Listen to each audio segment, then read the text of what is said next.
Bapak Mama, saudara-saudara yang terkasih dalam Yesus Kristus, Salam. Mari kita saling jabat tangan, katakan Tuhan memberkati.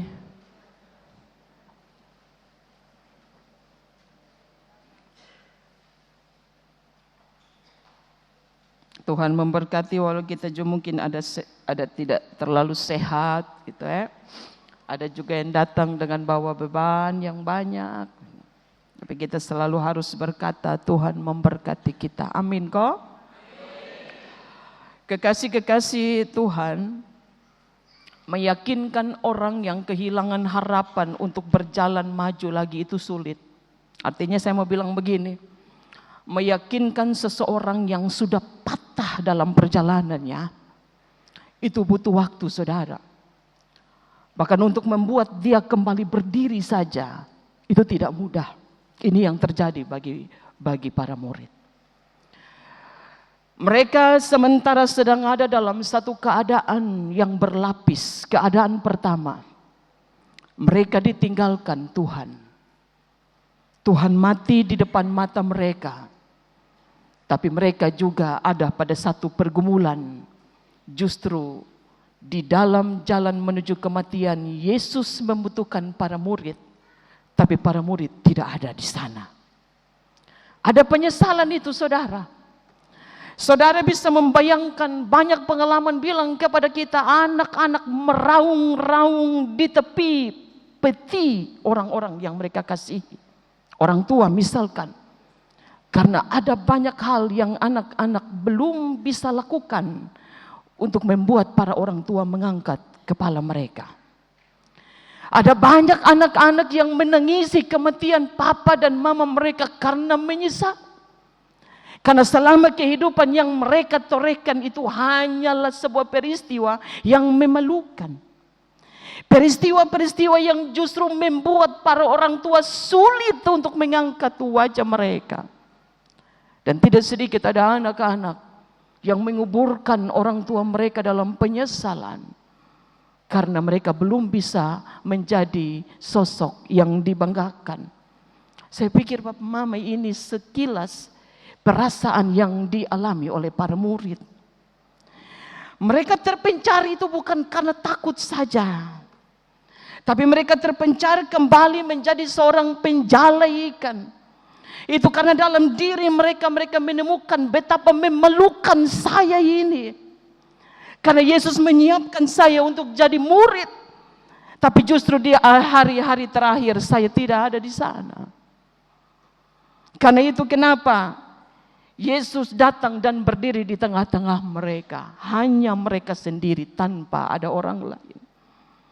Yesus tidak berdiri di tengah-tengah kerumunan ketika mereka sementara sedang ada dan berjumpa dengan banyak komunitas di luar para murid. Yesus hanya berjumpa dengan mereka pertama, saudara. Yesus berjumpa dan berdiri di tengah-tengah mereka ketika para murid itu sedang diliputi ketakutan. Tapi juga diliputi dengan sebuah penyesalan. Ini bukan hanya tentang informasi tempat. Yesus kasih tunjuk di pemuka kepada para murid. Bukan tentang informasi itu. Tapi Yesus justru datang menyapa para murid di tengah-tengah kecemasan mereka. Yesus datang menyapa para murid di tengah-tengah hati yang galau. Hati yang penuh dengan ketakutan karena kekaisaran Romawi. Karena itu kenapa Yesus sapa mereka damai sejahtera. Bukan datang sapa lalu bilang kurang ajar kamu. Waktu saya mati kamu ada di mana? Kamu murid-murid yang tidak tahu diri. Tapi Yesus menyapa mereka, saudara catat ini, dia bilang begini, damai sejahtera. Itu bukan sebuah sapaan salam budaya saja. Tapi sebuah deklarasi yang sementara sedang Yesus lakukan kepada para murid. Dia menyapa para murid dengan berkata bahwa damai sejahtera itu tindakan rekonsiliasi. Karena dia tidak berdiri dan kemudian memberikan teguran yang pedis. Kritikan yang tajam. Tapi dia datang dan dia berkata kepada para murid, damai sejahtera bagimu. Kali ini kenapa orang Kristen kalau masuk orang Romo sudah bilang halo, Ketumpah rumah katakanlah saudara. Keluar rumah saudara, masuk rumah, salam. Jangan masuk rumah, papa belum standar motor, mama sudah bilang, lu dari mana? Kenapa baru pulang? Mana HP, mana HP? Itu mama-mama sekarang. Sen kanan belok kiri itu. Damai sejahtera itu harus menjadi sebuah ucapan. Bahkan ketika kita mungkin tidak sementara sedang hati kita diliputi dengan damai juga, masuk rumah itu damai sejahtera. Itu sebuah ungkapan saudara, bahwa kita sementara sedang ada berdiri menjadi saksi yang sementara diperlengkapi oleh Tuhan untuk membawa damai sejahtera itu. Bapak Mama, ada sebuah penelitian berkata begini, kalau saudara sementara sedang marah di kantor saudara, setumpuk persoalan tidak diselesaikan, di gereja, di kantor, mungkin di kebun, kita pergi teh orang potong ambil potong pisang dong. Potong pun darah naik sampai di sini. Potong bilang ini siapa kurang ajar ini. Besok dia pun nama saya mau bawa pergumulan dalam buku doa. Kita dari kebun bawah masalah, kita gas motor ini ngeri punya, walau seusia lansia. Di gereja begitu, di kantor begitu, kita pulang kita bawa beban. Sebuah penelitian berkata begini saudara, kalau engkau masuk rumahmu, maka lepaskan semua yang sementara sedang mengganggu. Di kebun, di kantor, bahkan di gereja. Dengan apa? Merilis. Merilis itu melepaskan.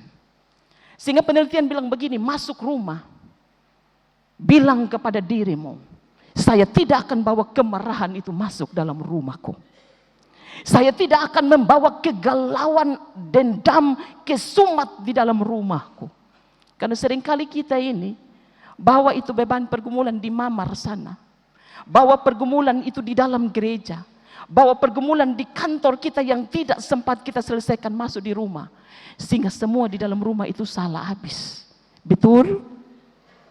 Ini hari anak jangan coba-coba bikin tak salah. Ini hari suami jangan coba-coba omong satu kata yang menyinggung. Ini hari istri jangan coba-coba sontot tak salah kena urat yang bisa mematikan dan memantik sebuah pertengkaran dalam rumah tangga. Karena itu ketika kita mau masuk rumah, hati yang panas itu bilang begini, saya mau bersihkan, saya tinggalkan. Sebuah penelitian berkata, saya tinggalkan masalah ini di sini. Besok saya kembali, saya akan selesaikan. Saya tinggalkan sebuah kemarahan di kantor. Mungkin setumpuk persoalan, saya tinggalkan di sini. Supaya di rumah damai sejahtera. Peluk anak-anak saudara, peluk istri saudara, peluk suami saudara. Jangan sampai, kenapa Bapak Mama saya bilang begini, teruslah memaknai saudara pun waktu. Karena kalau sudah terbujur kaku di peti, itu dingin saudara cium. Suamimu saudara mau ulik, itu dingin, dia tidak rasa apa-apa. Istrimu saudara mau ulik dengan sebuah ciuman, dia tidak akan rasa apa-apa. Karena itu kenapa sepanjang hidup saudara, saudara harus berani berkata salam damai sejahtera untuk semua orang yang saudara jumpai, termasuk saudara pun orang-orang terdekat. Karena itu kenapa saudara, orang yang paling sering dikorbankan itu orang-orang terdekat. Karena itu kenapa banyak anak-anak yang bangun lari dari rumah. Karena dia tidak menemukan rumah yang sesungguhnya. Dia bilang rumah itu ada di Shopee, rumah itu ada di Deker, rumah itu ada di kolong jembatan, rumah itu ada di tempat-tempat yang seharusnya tidak membawa dia di sana. Yesus menyapa para murid damai sejahtera. Dan kemudian yang dilakukan adalah dia membuka pikiran mereka. Kenapa pikiran harus dibuka saudara? Kadang kita mengerti, kita tahu, tapi pikiran kita tertutup. Pikiran saudara ini dunia saudara. Saudara punya dunia ini kalau terganggu, maka dunia di luar saudara pun juga terganggu. Karena itu kenapa saudara yang dilakukan oleh Yesus, pertama dia bilang damai sejahtera bagimu. Tapi kemudian dia membuka pikiran para murid. Karena kalau pikiran para murid tidak dibuka, maka pikiran orang-orang pun tidak akan terbuka.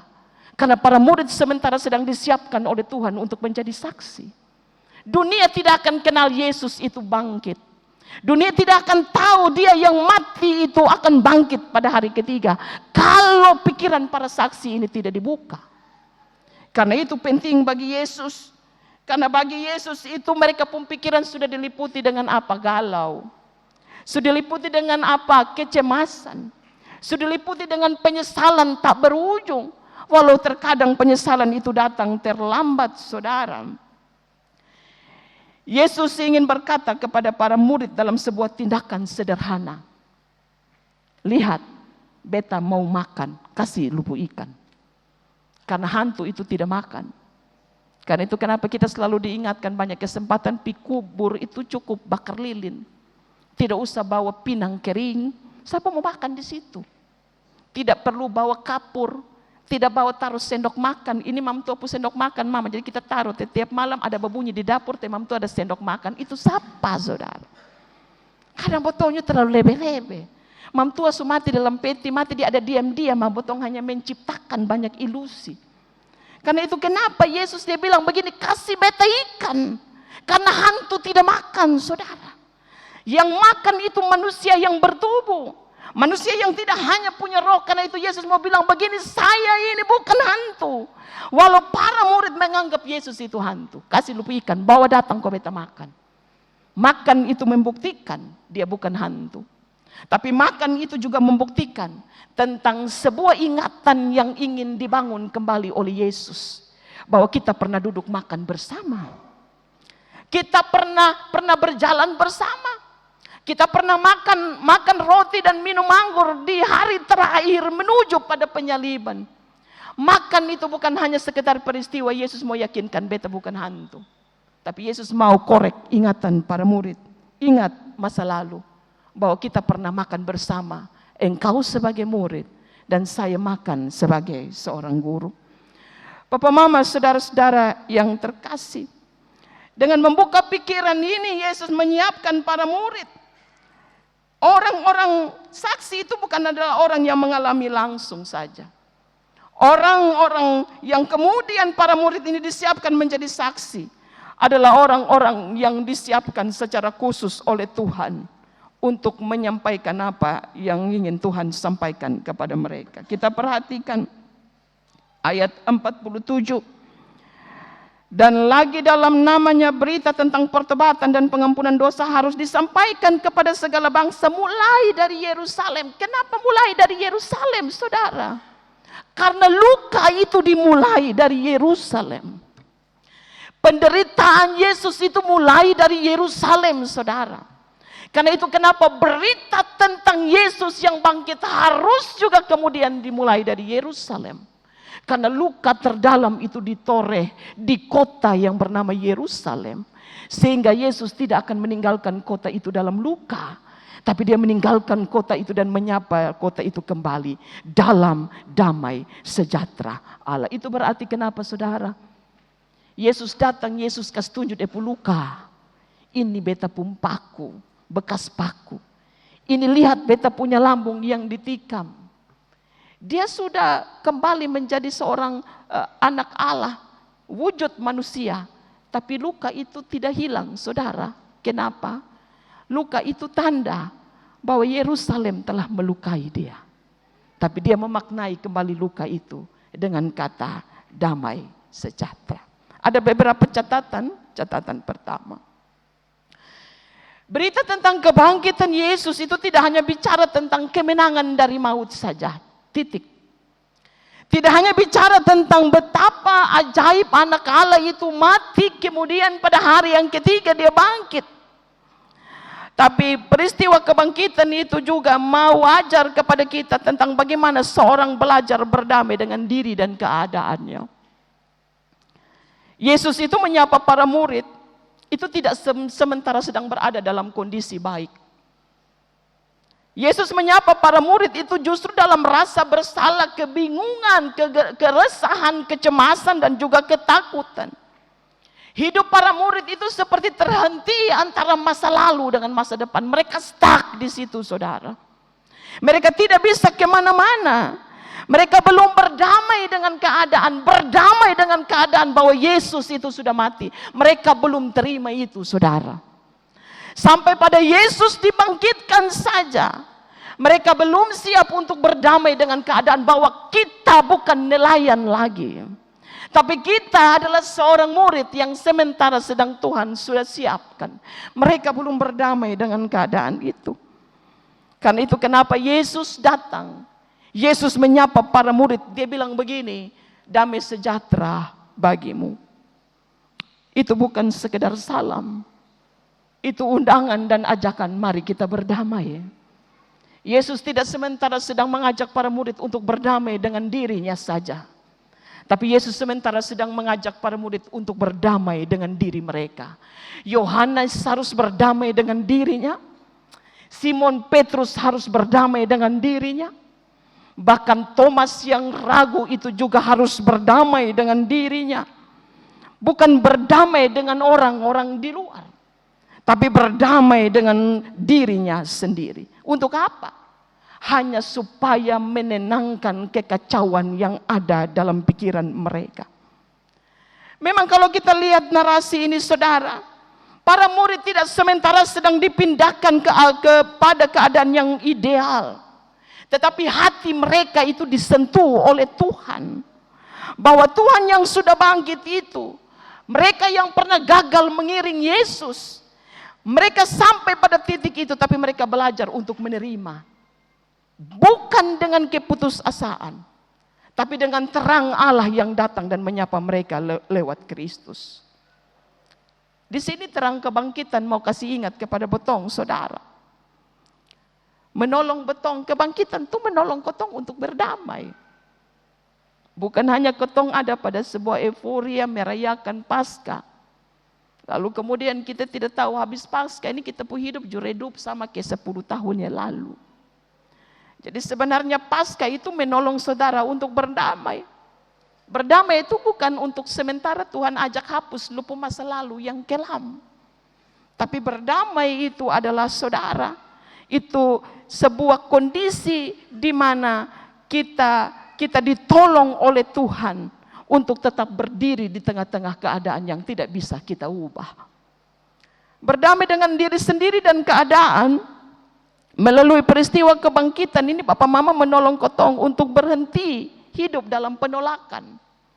Kita terkadang menolak semua yang sementara sedang terjadi.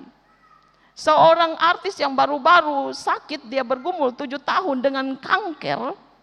Itu dia berkata begini di penghujung dia pun hidup. Di tahun keempat, baru saya belajar hidup berdamai dengan sepung kanker. Dia bilang begini, saya baru berdamai dengan saya punya kanker itu memasuki usia keempat. Dalam pergumulan 6 tahun hingga dia mengembuskan napas yang terakhir. Kenapa, saudara? Karena dia bilang begini dalam dia pun kesaksian, saya nonton di YouTube, dia bilang begini, bahwa ketika dia telah berupaya untuk menyembuhkan, maka satu hal dia diarahkan untuk hiduplah berdampingan dengan sel yang ganas dan mematikan dalam hidup saudara. Kadang dalam hidup ini saudara mau tolak, tapi keadaan tidak mau pergi dari diri saudara. Ada banyak peristiwa yang saudara tidak pernah undang, tapi dia datang. Kita bisa menolaknya dengan kekuatan kita. Kita bisa menolak dia dengan segala strategi kita, saudara. Tapi ada banyak hal dalam hidup ini yang tidak bisa saudara tolak untuk tidak boleh menyapa hidup saudara. Hanya satu, minta Tuhan untuk berdamai dengan keadaan ini. Minta Tuhan untuk kita bisa hidup berdampingan dengan banyak hal yang mungkin bisa jadi mengancam hidup kita. Bahkan juga bisa mengancam waktu yang sementara sedang Betong tapaki. Berita tentang kebangkitan itu sebenarnya saudara untuk orang Kristen bukan hanya tentang pawe obor. Bukan hanya tentang pawe Paskah seperti baru-baru ini di semua kabupaten, di Rotendao, di Kupang, di kota Kupang itu buat. Bukan hanya tentang itu saudara. Tapi peristiwa Paskah itu mau memberikan kepada kita sebuah pesan bahwa mari kita melangkah dengan hati yang utuh, bukan dengan hati yang setengah, bukan berjalan dengan tubuh yang setengah berjalan, Tapi setengahnya diam membeku karena kita tidak mampu untuk berdamai dengan keadaan kita.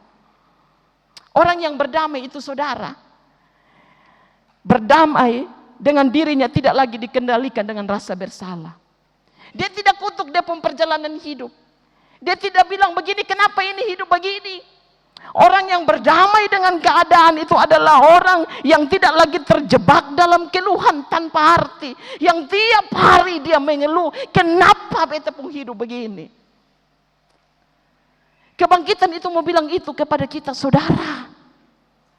Dia bukan hanya sekedar sebuah arakan yang mau mengatakan kepada kita bahwa kita punya Kristus itu sudah bangkit. Bukan hanya berhenti di situ. Tapi dia mau bilang kepada kita, berdamailah dengan keadaanmu. Kan itu kenapa Yesus menyapa para murid, damai sejahtera. Dia mau para murid berdamai dengan diri. Supaya mereka kemudian disiapkan lagi lebih bagus untuk menjadi saksi dari kebangkitan Kristus. Karena saudara, kita punya hidup ini membutuhkan hati yang kuat untuk menjalani hidup. Kemarin kami membangun diskusi dengan mantan Ketua Sinode Ibu Pendeta Dr. Mary Kolimon. Beliau menyampaikan sebuah pernyataan penting. Sekarang masalah yang dihadapi oleh gereja adalah masalah kesehatan mental. Sekarang ini banyak orang stres, saudara. Bukan hanya tentang resesi yang mengancam Indonesia.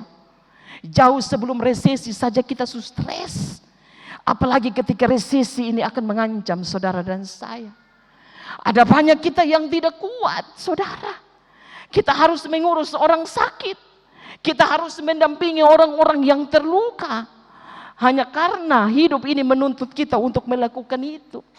Sekarang ini Bapak Mama jangan hanya pikir tentang urusan perut. Urusan perut penting. Kadang kita bisa berkelahi karena urusan perut. Betul ya? Tapi kesehatan mental saudara juga harus diperhatikan. Kadang kita ini tidak sadar kalau kita punya mental sementara terganggu, saudara. Ciri orang yang mentalnya terganggu itu dia hanya pikir negatif terhadap orang banyak. Orang buat apa salah semua. Orang buat apa tidak benar depu mata. Itu salah satu ciri orang yang depu mental bermasalah. Karena itu kenapa saudara? Mental para murid bermasalah. Karena itu dia sapa damai sejahtera bagimu. Mengembalikan ingatan mereka di masa lalu dengan makan bersama para murid. Supaya mental kembali disegarkan, dipulihkan. Kadang kita ini tidak tahu kita punya mental bermasalah, saudara. Sehingga kadang kita bermasalah dengan banyak orang. Karena mental kita sementara sedang kolaps. Amin. Karena itu Bapak Mama, sekarang di Kupang ini sebanyak psikiater. Kemarin beliau sampaikan kepada kami para pendeta, kalau dirasai ada sesuatu yang salah dalam dirimu ke psikiater, jangan malu. Jangan tunggu rumah sakit jiwa panggil kita. Istri tanya, Papa nama siapa? Lukas, padahal dia nama Simon.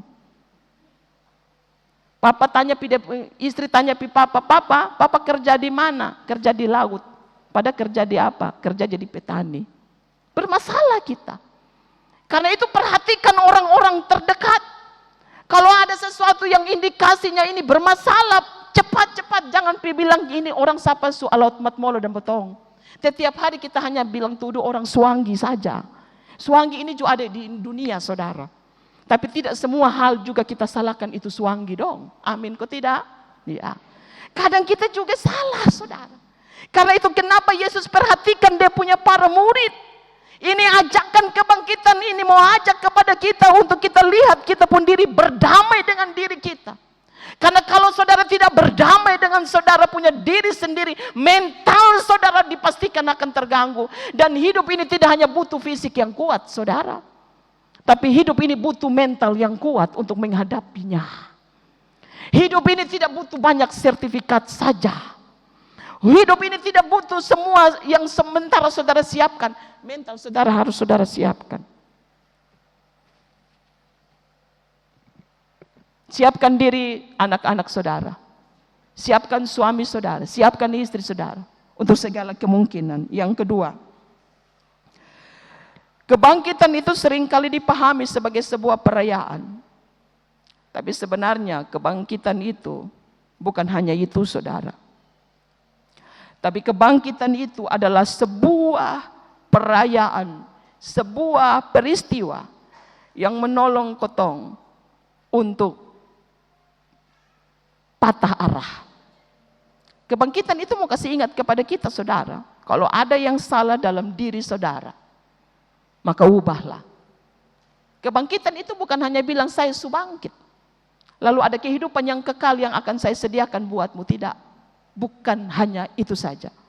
Tapi kebangkitan itu, saudara, menolong saudara dan saya untuk memaknai dan mengembalikan arah hidup kita ke arah yang tepat. Kebangkitan itu harus menjadi peristiwa yang mengubah cara kita melihat hidup. Kadang bermasalah kita karena kita cara melihat hidup ini salah, saudara. Kita cara melihat hidup ini, Tuhan ini hidup harus sesuai dengan Tuhan pun mau. Tapi kenapa Tuhan punya mau itu selalu yang tidak jelas arahnya. Kenapa Tuhan punya mau itu selalu yang mendatangkan malapetaka, yang selalu mendatangkan sakit penyakit, yang selalu mendatangkan banyak sekali persoalan tanpa ujung. Karena kita mengklaim itu, karena kita pun cara melihat hidup ini keliru, saudara. Cara melihat hidup ini harus kita ubah. Karena kita diajak untuk tidak lagi memandang masalah sebagai akhir, tapi sebagai sebuah perjalanan bersama dengan Tuhan yang sudah bangkit itu. Saya percaya Bapak Mama, kita pun perjalanan hidup masing-masing kita memang tidak sama, dan jangan dipaksakan untuk jadi sama. Karena hidup yang coba dipaksakan sama itu akan membuat botong terganggu, ketumpu mental ini. Karena itu bagaimana caranya? Lihat kepada salib. Dia yang sudah bangkit itu menolong saudara dan saya untuk mampu memaknai bagaimana saudara dan saya harus melihat hidup ini. Kalau ada yang salah, jangan cepat-cepat kasih salah orang lain. Kalau tiba-tiba kita sakit juga jangan cepat-cepat salah. Ini ada orang yang sentimen dan betul. Kadang kita terlalu cepat menyimpulkan. Karena cara kita memandang masalah, melihat hidup ini juga bermasalah. Para murid diajak oleh Tuhan. Peristiwa kematian dan peristiwa ketika Yesus menampakkan diri. Yesus mau ajak para murid. Mari lihat kehidupan mereka sebagai seorang murid yang kemudian dipanggil menjadi saksi. Harus dilihat pada sebuah frame yang tepat, saudara. Kalau mereka lihat frame-nya tidak tepat, mereka bilang begini, kasih tugas habis kita, kasih tinggal kita. Dampingi kita hanya 3 tahun. Lalu tahun-tahun seterusnya kasih ketong seperti anak yatim piatu. Selesai. Karena para murid berdiri pada sebuah pemahaman yang keliru. Lebih dari itu, saudara, kebangkitan juga mengubah cara kita menjalani hidup.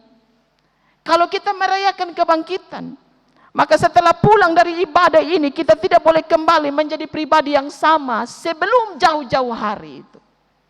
Kalau hari ini saudara merayakan Paskah, merayakan peristiwa kebangkitan, kita merayakan peristiwa penampakan, maka selalu akan ada saudara pulang dari gereja, ada keputusan-keputusan berbeda yang harus saudara ambil sebagai sebuah respon. Saudara mau membaharui hidup saudara.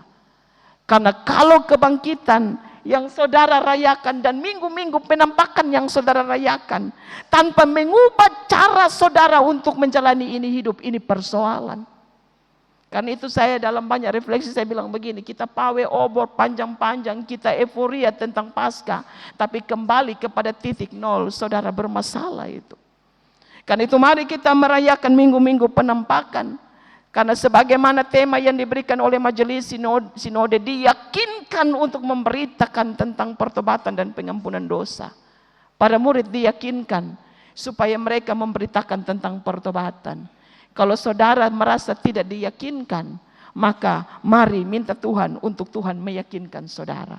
Bukan hanya tentang menghadapi hidup, bukan hanya tentang melihat hidup, bukan hanya tentang bagaimana segala sesuatu yang tidak baik kemudian diubah oleh Tuhan.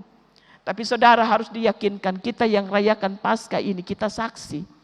Bukan hanya pendeta yang berdiri hari ini, dia saksi saja. Saudara juga saksi. Bukan hanya penatua, diaken dan pengajar, botong semua yang diselamatkan. Amin kok tidak? Kita ini harus jadi saksi, memberitakan tentang pertobatan dan pengampunan dosa. Tapi mulai dari dalam mana? Mulai dari dalam diri saudara. Amin.